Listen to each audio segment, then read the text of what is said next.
ಅತಮಿತಿಲಿಯುಳ್ ಜನಕರಾಜನು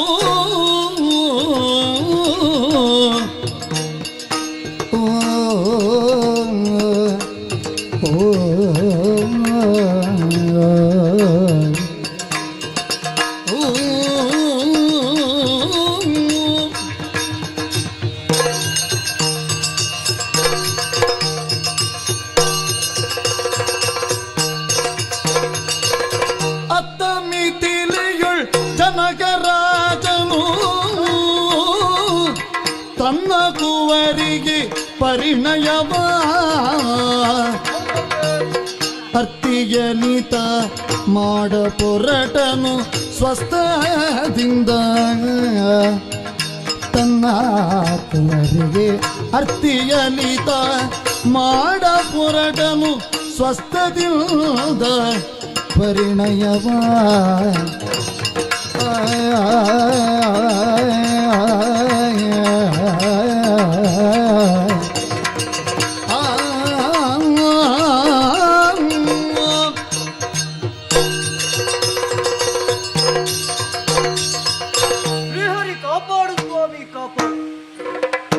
ಅಧಿಪತಿಯಾದಂತಹ ಜನಕ ಮಹಾರಾಜನ ಸಂತೋಷದಿಂದ ರಾಜ್ಯಾಡಳಿತವನ್ನು ಮಾಡುತ್ತಾ ಬರ್ತಾ ಇದ್ದೆ. ಹೌದು, ನನ್ನ ಬಗ್ಗೆ ಈ ಹಿಂದೆ ಬಗ್ಗೆ ಸರಿಯಾಗಿ ಯೋಚನೆಯನ್ನು ಮಾಡಿದ್ರೆ ನನ್ನ ಜೀವನದಲ್ಲಿ ಅಷ್ಟೇ ಬಹಳ ಬೇಸರ. ಯಾವುದು? ಮಕ್ಕಳಿಲ್ಲ ಎಂಬ ಹಾಗೆ.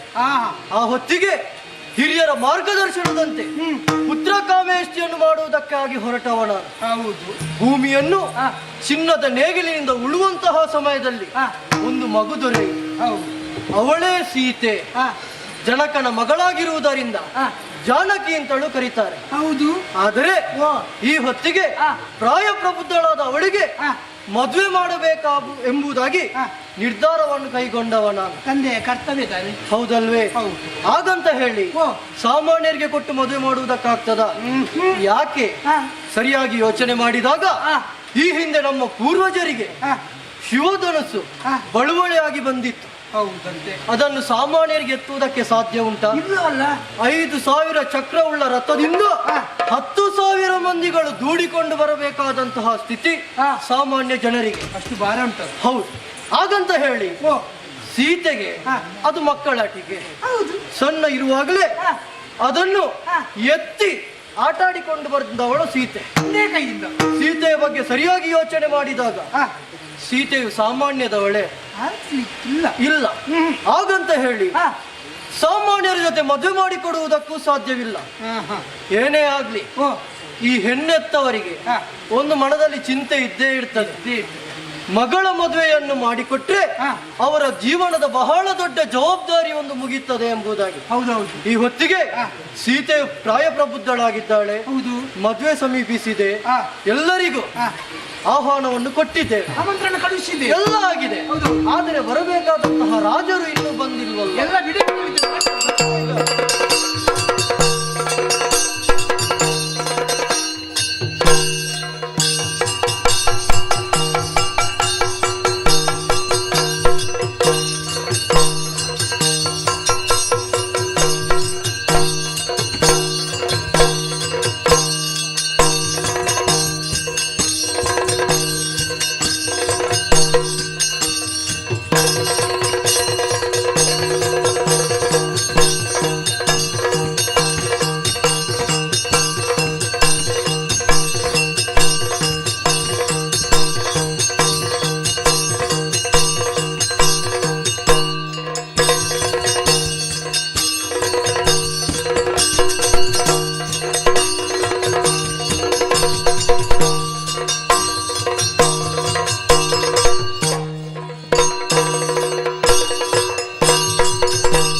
ಹಾ.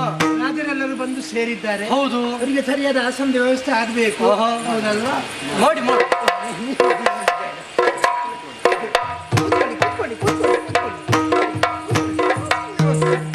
ಬಹಳ ದೂರದಿಂದ ಬಂತು. ಬಹಳ ದೂರದಿಂದ ಬಂತು. ಉಪಚಾರ ಮಾಡಿ ಆಯ್ತಾ? ಎಲ್ಲಿ ಕುಳಿತುಕೊಳ್ತು ಅಂತ ಗೊತ್ತಾಗ್ಲಿಲ್ಲ ಅದಕ್ಕೆ.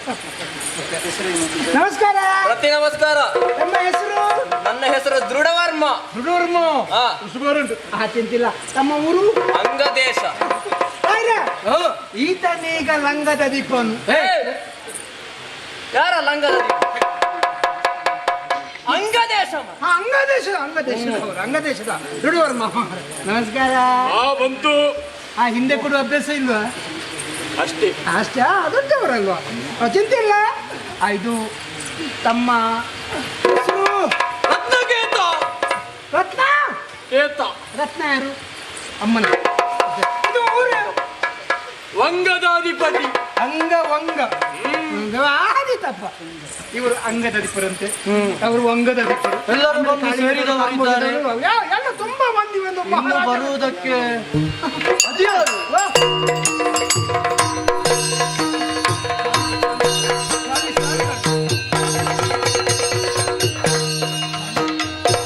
ವಿಶ್ವಾಮಿತ್ರ ತಾಪಸೇಂದ್ರ ವರಗುಣ ಸಾಂದ್ರ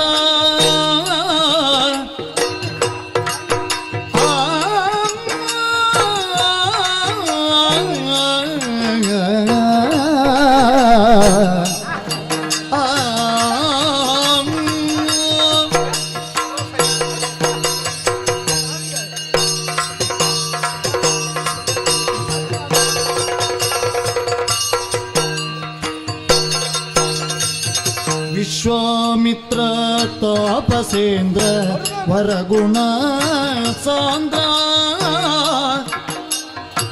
ಇಂದು ನಮ್ಮಯ ಪುರಕ್ಕೆ ನೀ ಬಂದ ಕಾರಣದಿಂದ ಆನಂದವಾಯಿತು ನಮಗೆ ವಂದಿಸುವಿನೋ ನಿಮಗೆ ನೀವು ಬಂದ ಕಾರಣದಿಂದ ಆನಂದವಾಯಿತು ನಮಗೆ ವಂದಿಸುವೆನು ನಿಮಗೆ ವಿಶ್ವಾಮಿತ್ರ ತಾಪಸೇಂದ್ರ ವರಗುಣ ಸಾಂದ್ರ ತಾಪಸೇಂದ್ರ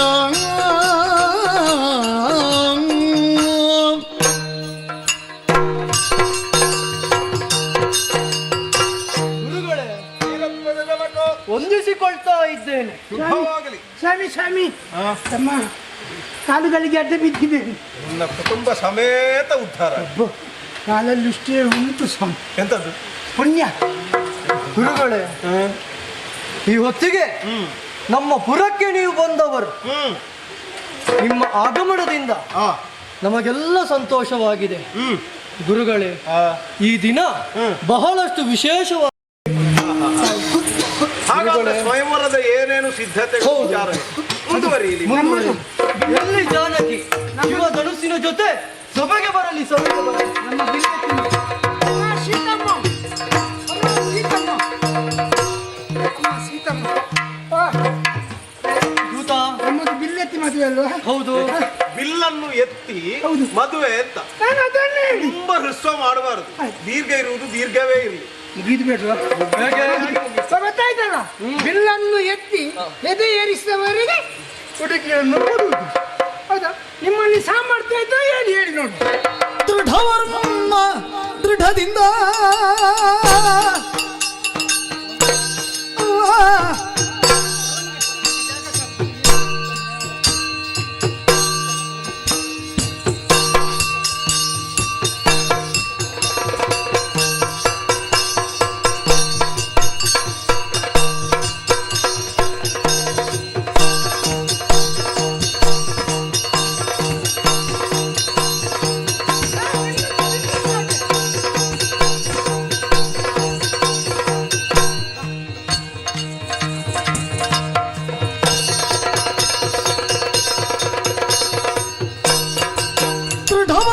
ದೃಢದಿಂದ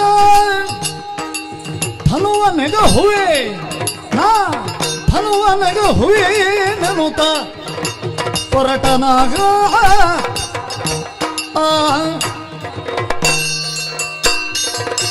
ಈಗ ಬಿಲ್ಲನ್ನು ಎತ್ತುವಂತಹ ಪರಿಯನ್ನು ನೀನು ನೋಡ್ಬೇಕು. ನೋಡ್ತೀಯಲ್ಲ? ಅದು ಬಿಲ್ಲು ನೀ ಎಲ್ಲಿ ಎಷ್ಟು ಕಡೆ ಎತ್ತಿದ್ದೀರಿ ಅಂತ ನನಗೇನು ಗೊತ್ತು. ಈ ಬಿಲ್ಲನ್ನು ಎತ್ತಿ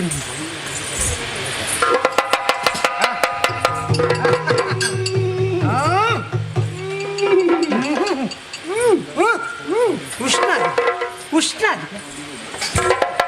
ಆಗುದಿಲ್ಲ ಅಂತ ಕಾಣ್ತದೆ. ಸ್ವಂತ ನೋವು ಅಂತ ಕಾಣ್ತದೆ. ಹೌದು, ಅದಕ್ಕೆ ಎಣ್ಣೆ ತಿಕ್ಕಿ ಆಯ್ತು, ಆಗುದಿಲ್ಲ. ಇನ್ನೊಂದು ಪ್ರಯತ್ನ ಉಂಟಾ? ಬೇಕಾದ್ರೆ ಮಾಡ್ಬೋದು. ಬೇಡ ಬೇಡ, ಹಣ ತುಂಬ ಆಯ್ತದೆ. ಬೇಡ, ಆಯ್ತು, ಹೋಗು. ವಂಗದ ದಿಪರತ್ನ ಗೀತ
ದಿಪರತ್ನ ಗೀತ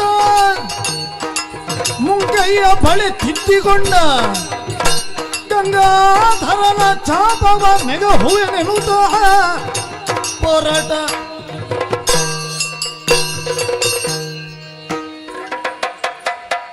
ಈಗ ಬಿಲ್ಲು ಹೌದು, ಅದು ಹುಡುಗಿ ರಕ್ತಗೇತನಿಗೆ ಬಿಲ್ಲನೆತ್ತುವ ಸವಾಲು ಸಾಮಾನ್ಯನಲ್ಲ. ಅರಿಗದಕ್ಕೆ ಪಂಚಾಲನಿದ್ದೇನೆ. ಮತ್ತೆ ನಿನಗೆ ಏನು ಅರ್ಥ ಆಯ್ತು? ನನಗೇನು ಗೊತ್ತಾಗ್ಲಿಲ್ಲ. ಇರ್ಲಿ ಸಾಯಿಲಿ. ನೋಡಿ, ಈಗ ಅದಕ್ಕೆ ಪಂಚಾಲನ ಅಂದ. ಬಿಲ್ಲೆತ್ತುವಂತಹ ಬಗೆಯನ್ನು ನೀನೊಮ್ಮೆ ನೋಡು. ಆದಿತಪ್ಪ, ಅದರಲ್ಲಿ ಎಂತದಿಲ್ಲ, ಎಲುಬು ಮಾತ್ರ ಇದೆ. ಈಗ ನೀನು ವಿಚಾರ ಕೇಳಲಿಲ್ವಾ? ಕಡಕಾಲಾದ ಕುದುರೆಯು ಓಟದಲ್ಲಿ ಹೆಚ್ಚು. ಅದೌದೌದು. ದೇಹ ಹೇಗೆ ಅಂತ ಮುಖ್ಯ ಅಲ್ಲ, ಅವನ ಒಳಗಿರುವ ಸಾಮರ್ಥ್ಯ ಏನು ಅಂತ ಗೊತ್ತುಂಟ ನಿನಗೆ? ಮಾಂಸವನ್ನೆಲ್ಲ ಸುರುಳಿ ಸುರುಳಿ ಮಾಡಿಕೊಂಡು ಸುರುಳಿಯಲ್ಲೇ ಮನೆ ಮಾಡಿಕೊಂಡು ಈಗ ಬಿಲ್ಲನ್ನೆತ್ತುದಕ್ಕೆ ಆಯ್ತು, ಮದುವೆ ಆಗಿ. ಒಂದು ಮಾತನ್ನು ಹೇಳ್ಬೇಕಾ? ಏನಪ್ಪ? ಒಂದು ಪುಸ್ತಕವನ್ನು ಮುಖಪುಟವನ್ನು ನೋಡಿ ಹೀಗೆ ಅಂತ ಭಾವಿಸಬಾರದು. ಒಳಗೆ ಆದ ಅಗಾಧವಾದಂತಹ ಜ್ಞಾನವನ್ನು ಕೊಡುವಂತಹ ಸಂಪತ್ತಿರ್ತಾನೆ. ನೋಡಿ, ಹಾಗೆ ಮತ್ತೆ ಮುಖ ನೋಡಿ ಮನೆ ಹಾಕುವುದಲ್ಲ, ಅಲ್ಲ, ಸತ್ವ ನೋಡಿ ನಿಲ್ಲಿಬೇಕು. ಗೊತ್ತಾಯ್ತಲ್ಲ? ಮೊದಲ ಪುಟ ನೋಡಿಯೇ ಸಾಕು ಅಂತ ಹೇಳುವುದಲ್ಲ, ಪೂರ್ತಿ ಓದಬೇಕು. ಹೌದು.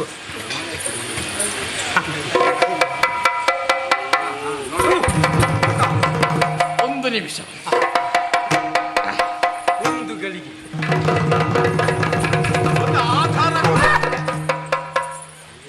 ಅದಕ್ಕೆ ಮುತ್ತು ಕೊಡ್ಲಿಕ್ಕಿಲ್ಲ. ಸ್ವಾಮಿ, ನಾನು ಬಿಟ್ಟೆ.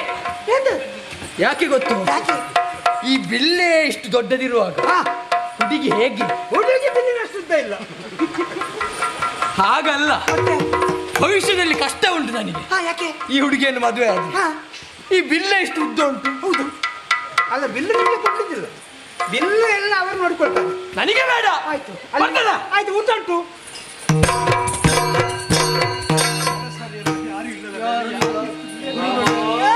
ರಾಮಗಿನ ಕುಲೇಶ ಬಾಲ ವನಜಲೋಚನ ರಾಯರೆಲ್ಲ ಬಂದು ತನುವಿಗೆರಗಿ ಹೋದರು. ರಾವಣೇಶ ದಂತ ಭಗ್ನನಾಗಿ ತೆರಳಿದ. ಶಿವನ ಚಾಪವನ್ನು ಮುರಿವ ಸಮಯ ಬಾಲಕ. ಶಿವನ ಚಾಪವನ್ನು ಮುರಿವ ಸಮಯ ಬಾಲಕ. ಅವನಿ ಜಾತಿ ಸೀತೆಯನ್ನು ವರಿಸೋ ರಾಘವ ಇನಕುಲಿ ರಾಮ ಬಾಲ ವನದ ಲೋಚನ ಶ್ರೀರಾಮ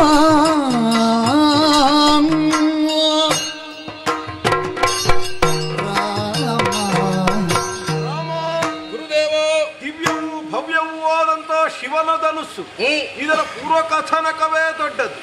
ಅಂತ ದಿವ್ಯ ಧನುಸ್ಸು ಈ ಚಕ್ರವರ್ತಿ ಈ ಅರಸನಿಗೆ ಪೂರ್ವದಿಂದಲೇ ಒದಗಿದಂತಹ ದಿವ್ಯವಾದದ್ದು. ಇಲ್ಲಿಯವರೆಗೆ ಅದನ್ನು ಕಾಪಿಟ್ಟು ಬಂದಿದ್ದಾನೆ. ಅಂತ ತನ್ನ ಮಗಳನ್ನು ಮದುವೆ ಮಾಡಿ ಕೊಡುವಲ್ಲಿ ಈ ಬಿಲ್ಲಿಗೆ ಹೆದೆಗೇರಿಸಬೇಕು ಅರಸರಾದವರು ಅನ್ನುವುದೇ ಮಾತು. ನೋಡಿದೆಯ ಬಂದು ಅನೇಕ ರಾಜರುಗಳು ಸೇರಿ ಅದನ್ನು ಪ್ರಯತ್ನಿಸುವುದಕ್ಕೆ ಮುಂದಾದರು. ಯಾರೊಬ್ಬರಿಂದಲೂ ಸಾಧ್ಯವಾಗದೆ ಹೋಯಿತು. ಹಾಗೆಂದು ದಶಕಂಠನೆ ಮೊದಲಾದವರು ಬಂದು ಪ್ರಯತ್ನಿಸಿದ್ರು. ಫಲ ಕಾಣದೆ ಹೋದಾಗ ಆ ಜನಕರಾಜನ ಕಣ್ಣಲ್ಲಿ ಕಣ್ಣೀರು ಸುರಿಯುತ್ತಾ ಇದೆ. ತನ್ನ ಮಗಳಿಗೆ ಮದುವೆಯೇ ಇಲ್ಲ ಅನ್ನುವಂತಹ ಭಾವನಲ್ಲಿ ಉಂಟಾಗುತ್ತಾ ಇದೆ. ನನ್ನ ಶಿಷ್ಯನೇ, ನಿನ್ನ ಬದುಕಿಗೆ ಕಲ್ಯಾಣವಾಗಬೇಕು ಅಂತ ಬಯಸುವ ನಾನು. ಮುಂದೆ ಹಿಂದೆ ಯೋಚಿಸಬೇಡ. ಕಾಣುವಂತಹ ಶಿವನ ಧನುಸನ್ನು ಎದೆ ಏರಿಸಿ ಅವಳನ್ನು ನೀನೇ ವಿವಾಹವಾಗು. ನಿಮ್ಮಿಚ್ಛೆಯಂತೆ ಆಗಲಿ. ಯಾವುದೆಂದು ಮುನಿ ಪೇಳೆ ಗುರುವಿಂಗೆರಗುತ್ತ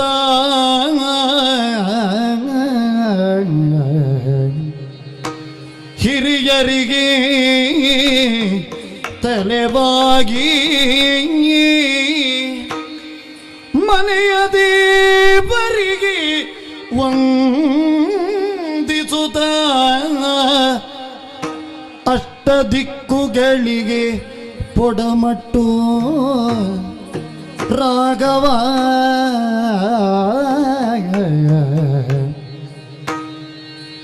ದಟ್ಟಿ ಚಲ್ಲಣ ಬೀಗಿ ದುಡ್ಡನು ಓ ಓ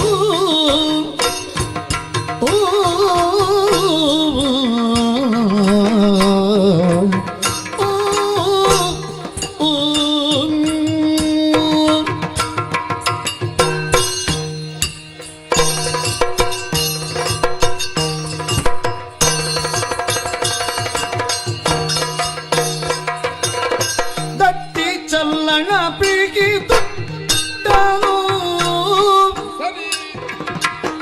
ಕಿಗ್ಗಟ್ಟು ಕಠಾರಿಯ ಆಂತನು ಕಿಗ್ಗಟ್ಟು ಕಠಾರಿಯನಾಂತನು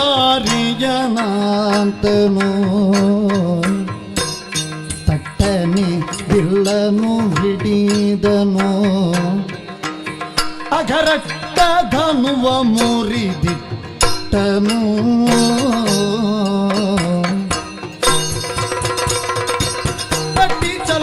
ಬಿಗಿದುಟ್ಟನು ಕಿಗ್ಗಟ್ಟು ಕಠಾರಿಯ ಆಂತನು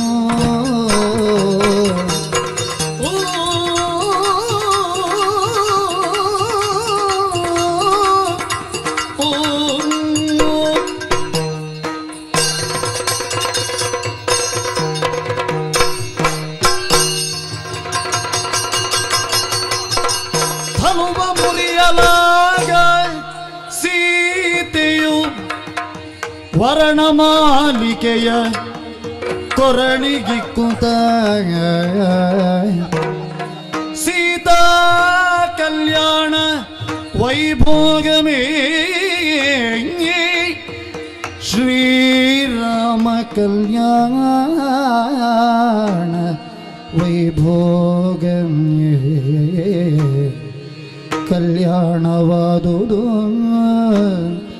ಓ ಓ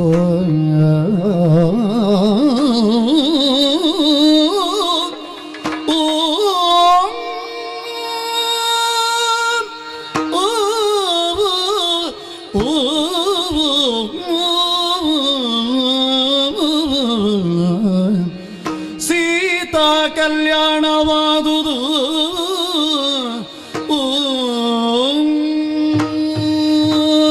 ಜನಕರಾಯ, ಅವನಿಜಾತೆಯಾದ ಸೀತೆ ಅವನ ಪತಿ ಸಂಜಾತನಾದ ರಾಘವನನ್ನೇ ಮದುವೆಯಾಗಿದ್ದಾಳೆ. ಹೌದು ನಿನಗೆ ಇದರಲ್ಲಿ ಒಗಟೊಗಟಾಗಿ ಕಾಣಿಸಬಹುದು. ಹೌದು ಗುರುಗಳು. ಯಾಕೆ ಕೇಳು, ಬಂದ ಹುಡುಗರನ್ನು ಕರೆತಂದು ಸ್ವಯಂವರ ಮಂಟಪದಲ್ಲಿ ಕೂತುಕೊಳ್ಳಿಸಿದ್ದೇನೆಯೇ ಹೊರತು ಹೌದು ಅವರಾರುವನ್ನುವ ಪರಿಚಯವನ್ನು ನಾನು ನಿನಗೆ ಮಾಡಿದ್ದಿಲ್ಲ. ಹೌದು ಗುರುಗಳು. ನಿನ್ನ ಮಗಳು ಎಲ್ಲಿಯೋ ಯಾವುದೋ ಮನೆಗೆ ಸೇರಿದ್ದಾಳೆ ಎನ್ನುವ ಹಾಗೆ ಭಾವಿಸಬೇಡ. ಮತ್ತೆ ಇವ ಯಾರು ಅಂತ ತಿಳಿದೆ ನೀನು? ಯಾರು ದೇವರು? ಅಖಂಡ ಭೂಮಂಡಲವನ್ನೇ ಈ ಕಾಲಕ್ಕೆ ಆಳ್ವಿಕೆ ಮಾಡುತ್ತಾ ಇರುವರು ಸಾಕೇತದ ಅಧಿಪತಿಗಳು. ಓಹೋ.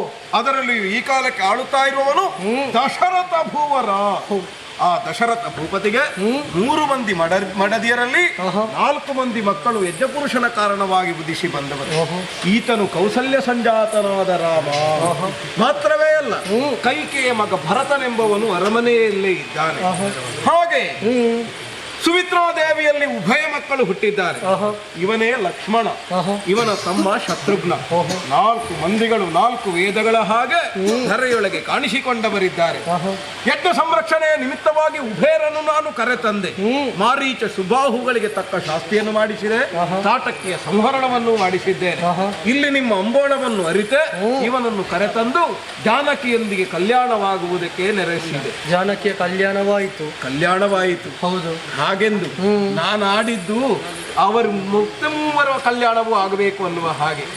ಈಗ ನೀನು ಔರಸ ಪುತ್ರಿಯಾದಂತಹ ಊರ್ಮಿಳೆ ಇದ್ದಾಳಲ್ಲ, ಅವಳನ್ನು ಯಾರಿಗೆ ಮದುವೆ ಮಾಡುವುದು ಅಂತ ಇನ್ನು ಲಕ್ಷ್ಮಣನಿಗೆ ಮದುವೆ ಮಾಡಿ ಕೊಡುವ. ಅಕ ಅಕ ಅಕ ಅಕ ನನ್ನ ತಮ್ಮನ ಕುಶಧ್ವಜ ಜನಕ. ಹೌದು ಹೌದು, ಈ ಕಡೆಗೆ ಬರ್ತಾ ಇದ್ದಾನೆ. ಹೌದು. ಅವನಿಗೂ ಇಬ್ಬರು ಹೆಣ್ಣು ಮಕ್ಕಳಿದ್ದಾರೆ. ಮಾಂಡವಿ ಶ್ರುತಕೀರ್ತಿಯನ್ನು, ಭರತನಿಗೆ ಮಾಂಡವಿಯನ್ನು, ಶತ್ರುಘ್ನನಿಗೆ ಶ್ರುತಕೀರ್ತಿಯನ್ನು ಜೊತೆಯಲ್ಲೇ ಮದುವೆ ಮಾಡಿಸೋಣ. ಹಾಗೆಂದು ಮದುವೆ ಎನ್ನುವುದು ಔಪಚಾರಿಕವಾಗಿ ಇಲ್ಲಿ ನಡೆದದ್ದೇ ಆದರೂ ಅಯೋಧ್ಯೆಯಿಂದ ಅವರೆಲ್ಲವರು ಬಂದು ಸೇರಿಕೊಳ್ಳಬೇಕು. ಹಾಗಾಗಿ ಮೂಲೆಯೊಂದನ್ನು ಕಳುಹಿಕೊಡು. ಅವರೆಲ್ಲವರು ಜನಗಳನ್ನು ಸೇರಿಸಿಕೊಂಡು ಇಲ್ಲಿಗೆ ಬರಲಿ. ರಾಮನ ಕಲ್ಯಾಣ ಜೊತೆಯಲ್ಲಿ ಲಕ್ಷ್ಮಣನು ಶತ್ರುಘ್ನನು ಭರತನದ ಕಲ್ಯಾಣ ವಿಜೃಂಭಣೆಯಿಂದ ನಿರ್ದೇಶನದಂತೆ ಆಗಲಿ. ನಾನು ನಿರ್ದೇಶ